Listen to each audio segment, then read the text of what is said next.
For about the past 40 years or so, NASCAR has been in what it calls the modern era, a split in the showing of time periods for the sport, meant to be easier to compare certain aspects of the sport, statistics, sponsorship, culture, and more. They all have had their clear differences, from NASCAR's opening years to what is considered the modern era, that beginning in the late 70s and coming to the present. Competition in its early years of the sport was vastly different than what we have today and in recent memory.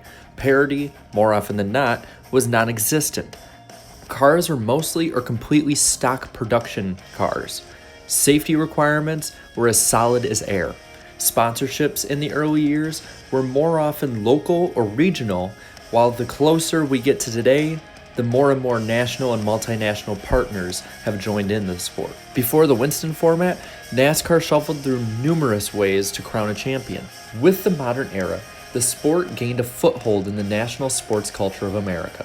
And with all of these, there are also many other major and minor differences over the sport's progression and evolution. Now you may ask why I talk about the sport's history when the title of this video is referring to a new era. I do this because in the last 15 years of viewing the sport, it is in my humble opinion that what NASCAR has called the modern era has ended. And today we live and race in NASCAR's third era, a postmodern era. Now, the first obstacle in talking about this subject is pinning down where one era ends and another begins. Some would say that the previous era ended in 1996, when longtime staple of the schedule North Wilkesboro was removed. Others point to February 2001, that Dale Earnhardt's death ended NASCAR as they knew it. Many say that the 2004 introduction of the chase format started a new era. 2007 COT introduction is also pointed at, as well as the introduction of elimination-style playoffs, and some even say it lasted all the way up to stage racing in 2017, which marked a new age for NASCAR as well. I myself side with those that say the 2004 season and the chase for the Nextel Cup ended the modern era. Remember that the change of eras isn't a quick flip switch. It has growing pains and can take years and years to change. So in 2004 was the start of the change to where we are now.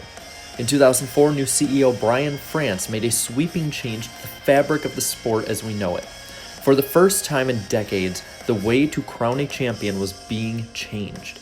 Going from a full season points format to a 10-race sprint to the finish with the top 10 drivers in points after the first 26 races.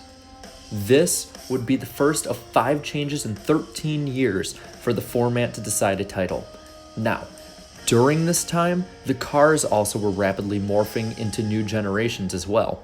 The first 4 generations of race cars focused primarily and purely on racing and going fast. Little effort comparatively was given to safety. But after the death of legendary driver Dale Earnhardt, NASCAR shifted the direction of the COT as well as the later Gen 6 race cars towards keeping drivers safe. Speaking of drivers, the types of drivers that we see in the sport in this new era have changed as well.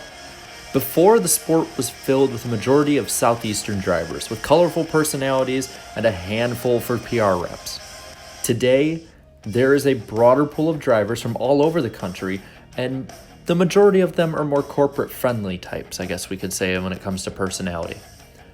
The internet age and social media also rapidly shifted and changed the sport from one era to another. The shift of the broader culture's media preferences are a huge factor in how we have to take a look at the sport as a whole.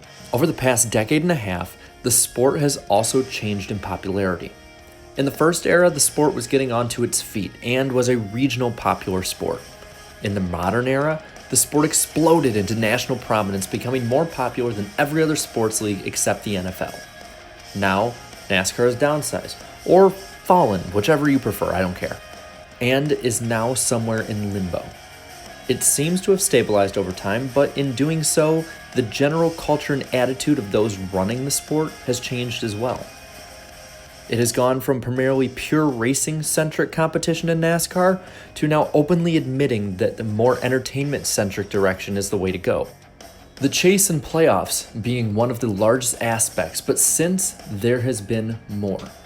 Boys have at it. It's a phrase that was said back in 2010 basically to show a loosening up of the way drivers can act towards each other and how the sanctioning body will react to it.